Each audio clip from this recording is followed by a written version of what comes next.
여러분 반갑습니다. 이스라엘 이야기 네 번째 시간을 맞이하게 됩니다. 오늘은 시작하기 전에 먼저 죄송하다는 말씀을 드려야 할 것 같습니다. 지난 시간에는 이 강사의 개인적인 사정으로 강의를 올리지 못한 점 죄송하게 생각합니다.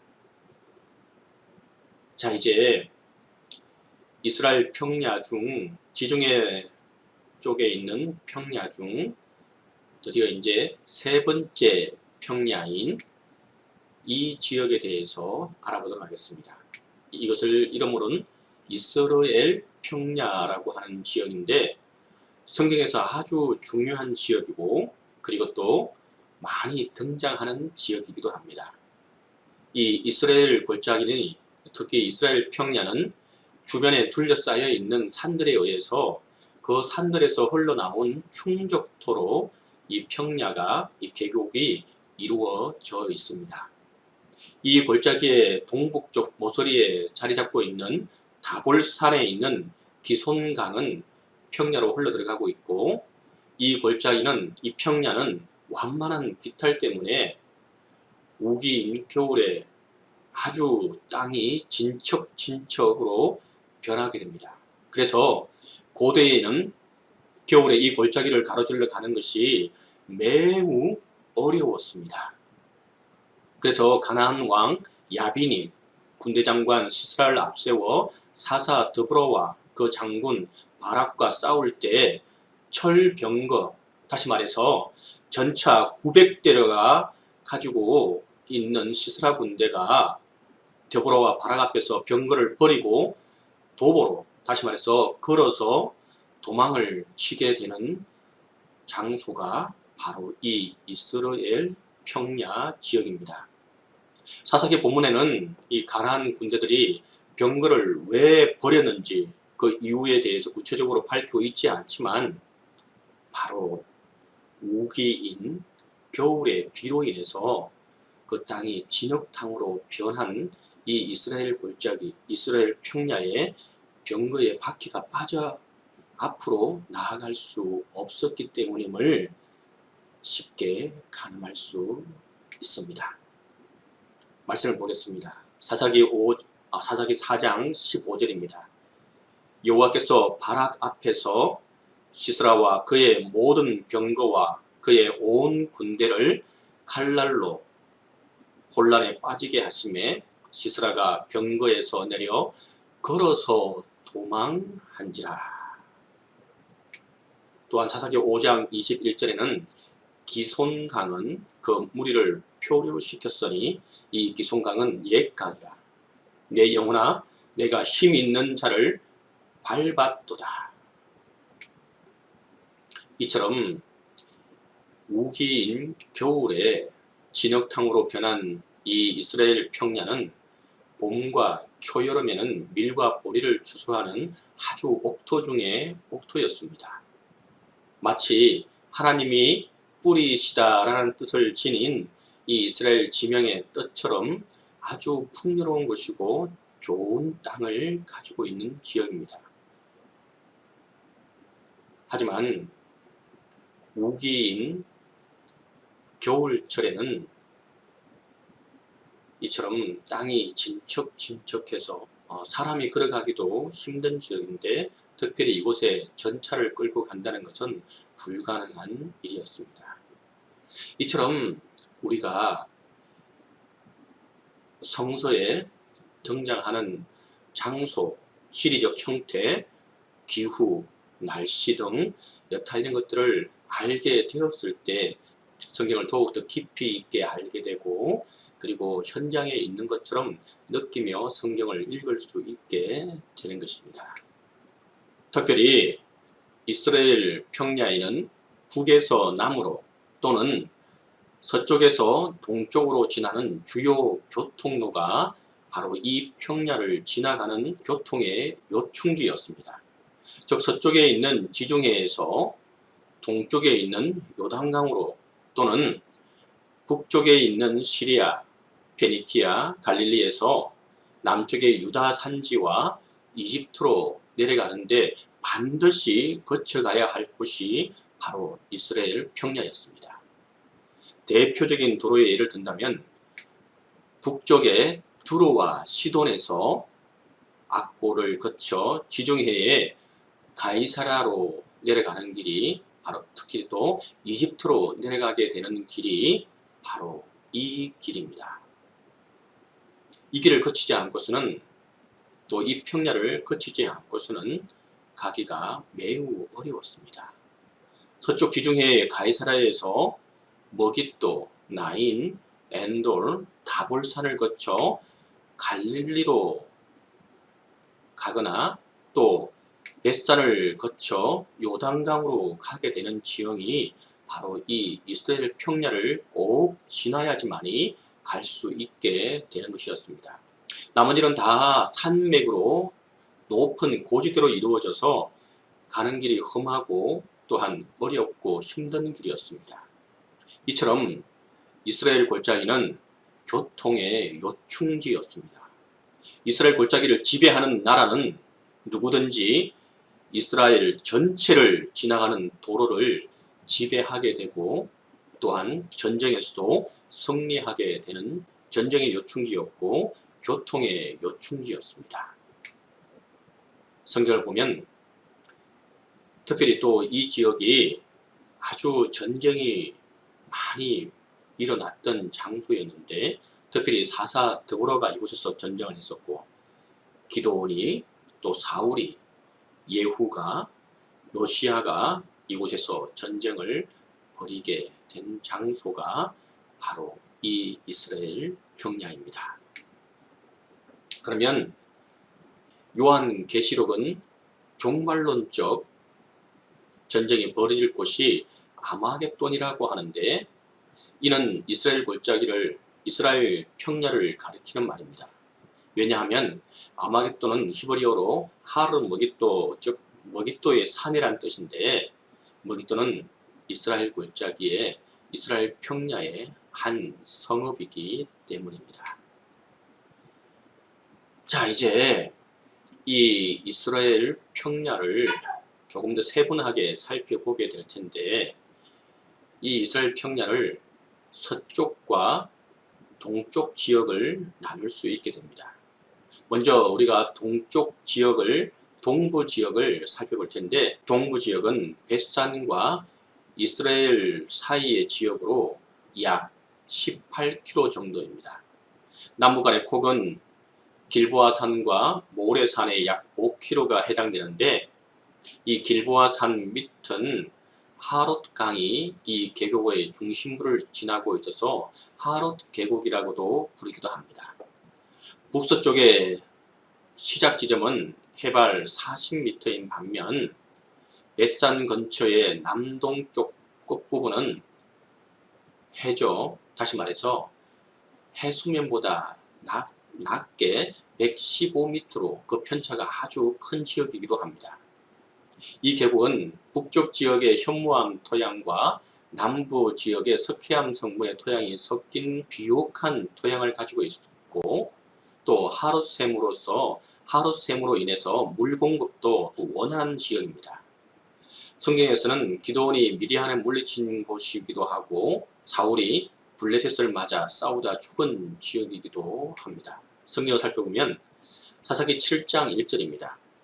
여룻바알이라고 하는 기드온과 그를 따르는 모든 백성이 일찍이 일어나 하롯샘 곁에 진을 쳤고 미디안의 지역은 그들의 북쪽이요 모레산 앞 골짜기에 있었더라.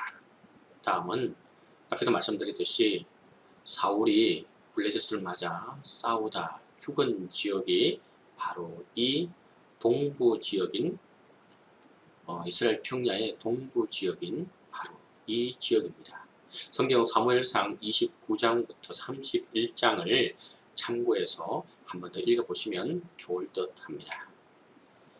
자, 이제 동부 지역을 살펴봤다면 이제는 서부 지역을 살펴보도록 하겠습니다. 서부 지역은 나사렛 산지의 부분과 용르암, 다볼산, 이볼르암의 삼각형 모양의 부분으로 이루어져 있는데 각 길이는 32km 정도가 됩니다. 이것은 머깃도 골짜기라고도 불리는데 그 이유는 이 골짜기 가운데 머깃도 성읍이 있었기 때문입니다. 평균 해발 고지는 20에서 50m의 낮고 평평한 지역이 대부분입니다. 주변 산지에서 씻겨온 검은색 충적토에 점토질 모양이 형성되어 있는데 특히 가운데 부분에 더욱 두터운 청이 형성되어져 있습니다. 또한 이곳 또한 물이 있고 풍부한 강우량으로 비옥한 평야를 형성하고 있다는 점입니다. 자, 그러면 이제 이 이스라엘 평야에 대해서 영상을 통해서 이 지역이 어떤 형태를 이루고 있는지 잠시 보도록 하겠습니다.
이제는 구체적으로 이 지형에 있는 도시들과 지형들에 대해서 그리고 장소에 대해서 산들에 대해서 알아보겠습니다. 먼저 우리가 알아볼 장소는 머깃도라고 하는 도시입니다. 이 도시는 가나안 시대부터 존재했고 고대 도시이며 앞쪽으로 해안길이 이어지고 그리고 전략적으로 매우 중요한 곳이었습니다. 그래서 이곳에서는 많은 전쟁들이 있게 되었습니다. 머깃도는 여호수아의 가나안 정복 시기에는 점령하지 못했던 곳이기도 합니다.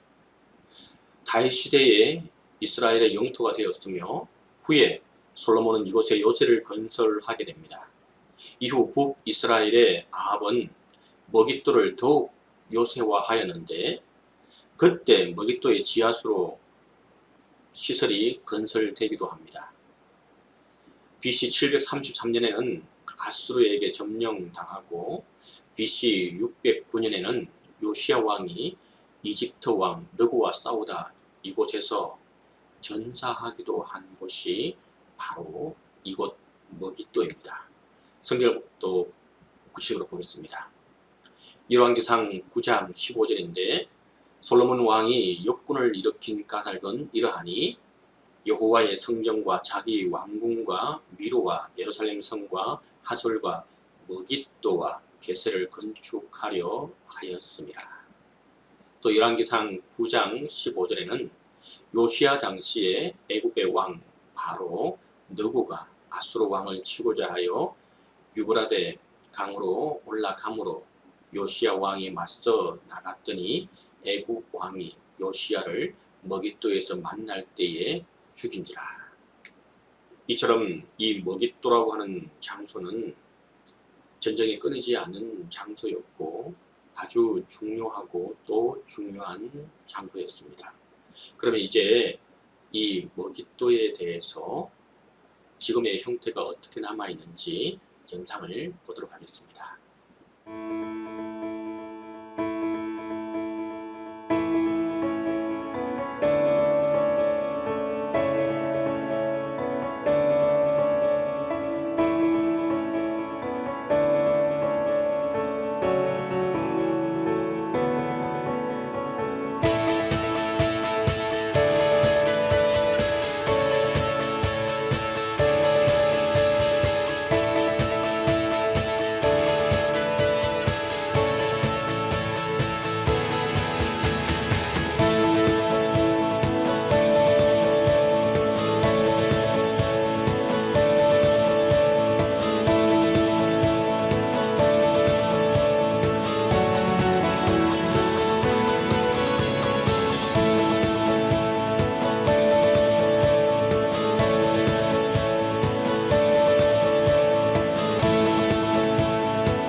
다음으로는 벳산이라고 하는 장소에 대해서 살펴보겠습니다.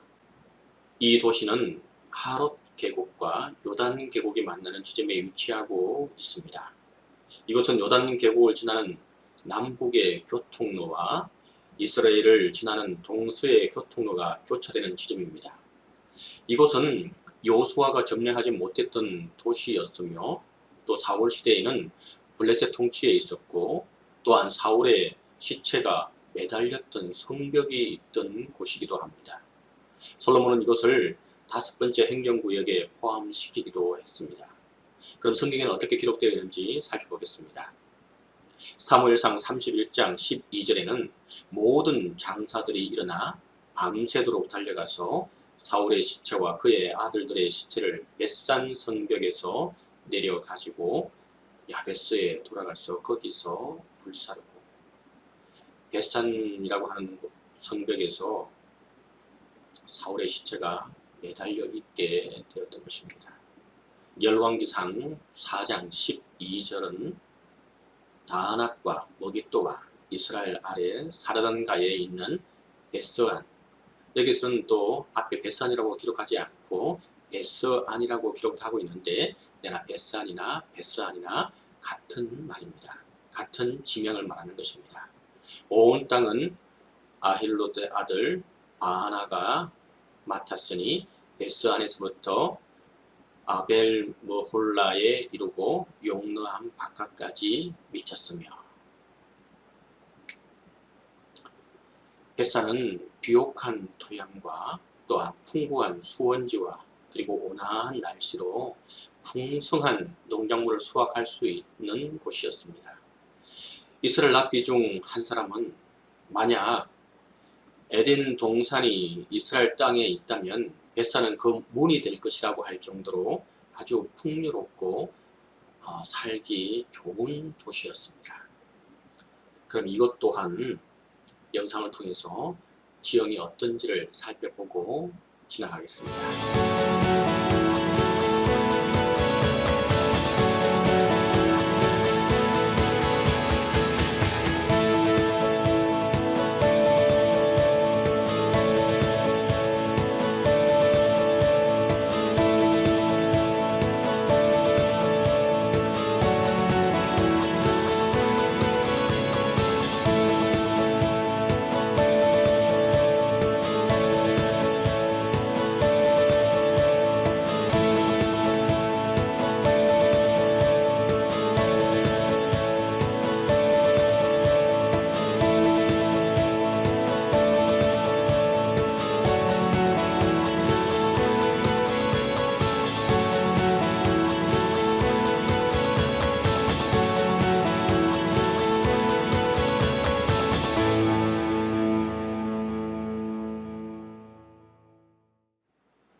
다음으로 알아볼 장소는 다볼산입니다. 나사렛 산지에 위치해 있고 이 다볼산은 해발 580m이며 석회색으로 이루어진 산으로 주위 산들과 이어지지 않는 독단적인 형태를 취하고 있습니다. 구약시대에 이곳에는 이스라엘과 스불론의 경계를 이루던 다볼이라 불렸던 도시가 있었습니다.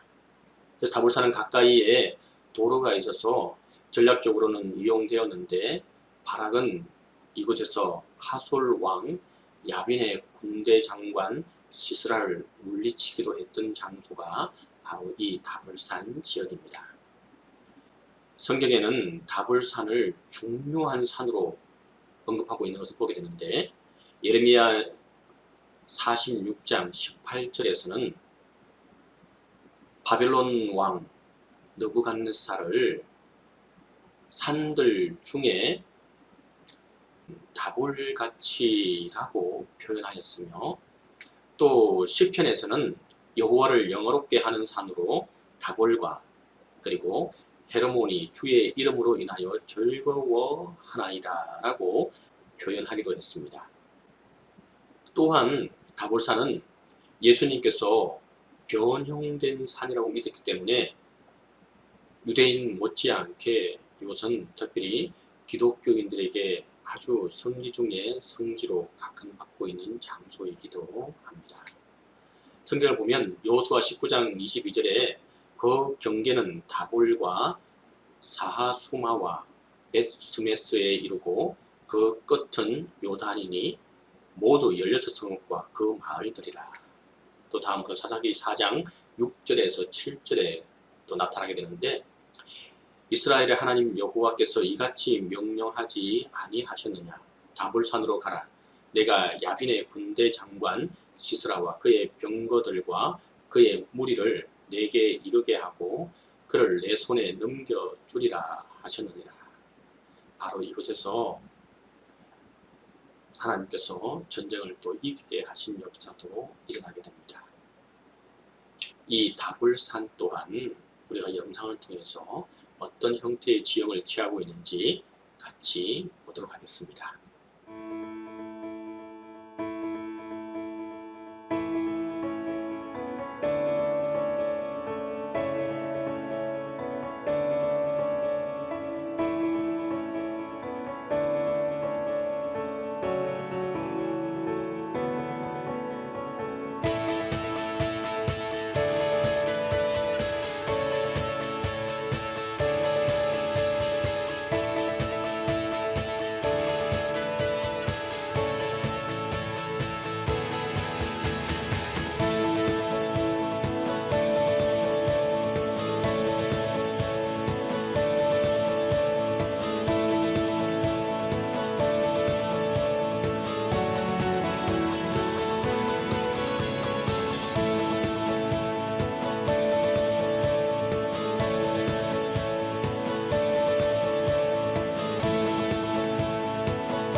다음으로 우리가 살펴볼 지형은 우리가 너무너무 잘 알고 있는 갈멜산입니다. 하지만 이 갈멜산이 지형이 그리고 또 위치가 어디인지 아시는 분은 많지 않으실 거라 생각을 합니다. 성경에 등장하는 엘리야 이야기 중에 가장 극적인 것은 바로 이 엘리야가 갈멜산 제단에 하늘에 불을 내리는 순간일 것입니다.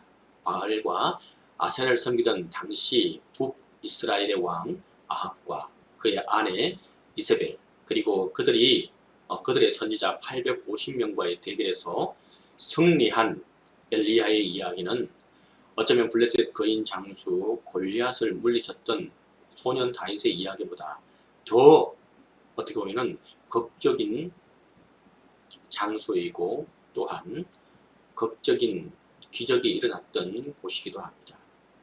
성경에 기록된 극적인 이야기들에는 하나님을 신뢰하는 사람을 지키시는 하나님이라는 공통적인 주제가 들어있습니다.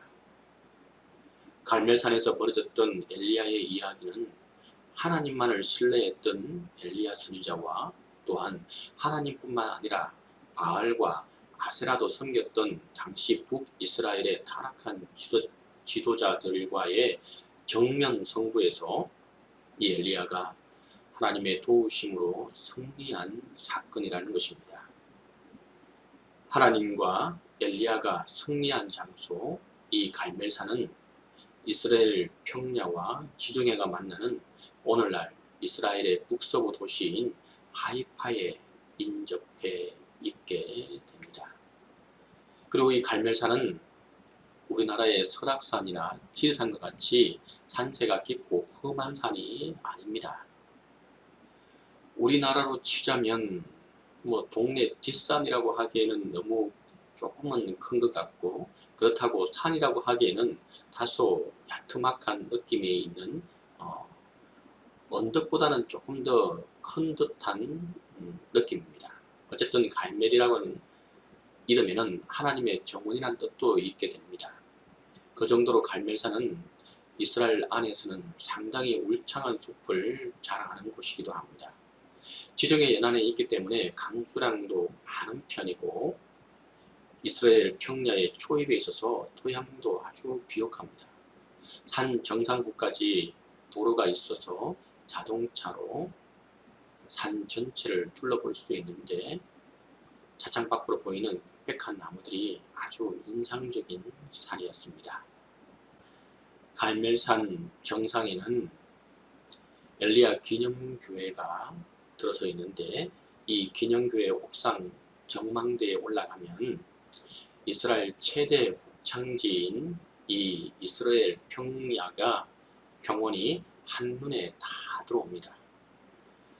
동북쪽으로 바라보면 드보라가, 또 가나안 철병거를 이긴 다볼산, 기드온이 미디안을 물리친 모레산, 또 사울 왕이 전사한 길보아 산도 한꺼번에 다 볼 수가 있게 됩니다.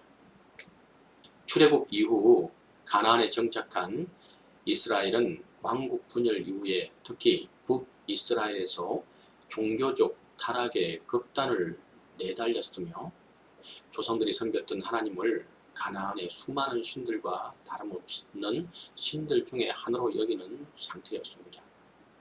이런 종교적 타락의 중심에 아합 왕과 이세벨 왕비와 그들을 따르는 선지자 850명이 있게 되었던 것입니다. 바로 이때에 엘리야는 하나님의 신앙과 가나안 신앙에 혼합시킨 그들을 모두 죽이고 하나님이 가나안의 모든 신보다 훨씬 강력하다는 것을 이스라엘 백성들에게 보여준 선지자가 바로 이 엘리야 선지자입니다.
아말렉에게 이긴 후에 이스라엘 백성들은 다음과 같이 고백합니다. 모든 백성이 보고 엎드려 말하되 여호와 그는 하나님이시로다. 여호와 그는 하나님이시로다 하니, 현 시국을 살아가고 있는 우리 또한 무엇을 바라보고 있는지 다시금 살펴보아야 할 것입니다. 진짜 우리가 하나님을 믿고 있지만 하나님만 바라보는 것이 아닌지, 하나님도 보고 또 다른 것에도 도움을 구하고 있지는 않은지 살펴보는 이 시간이 되기를 간절히 바랍니다. 진정으로 우리가 온전히 하나님만을 바라보며 승리하는 저와 여러분이 될 수 있기를 바랍니다. 다음 시간에 다 같이 만나도록 하겠습니다.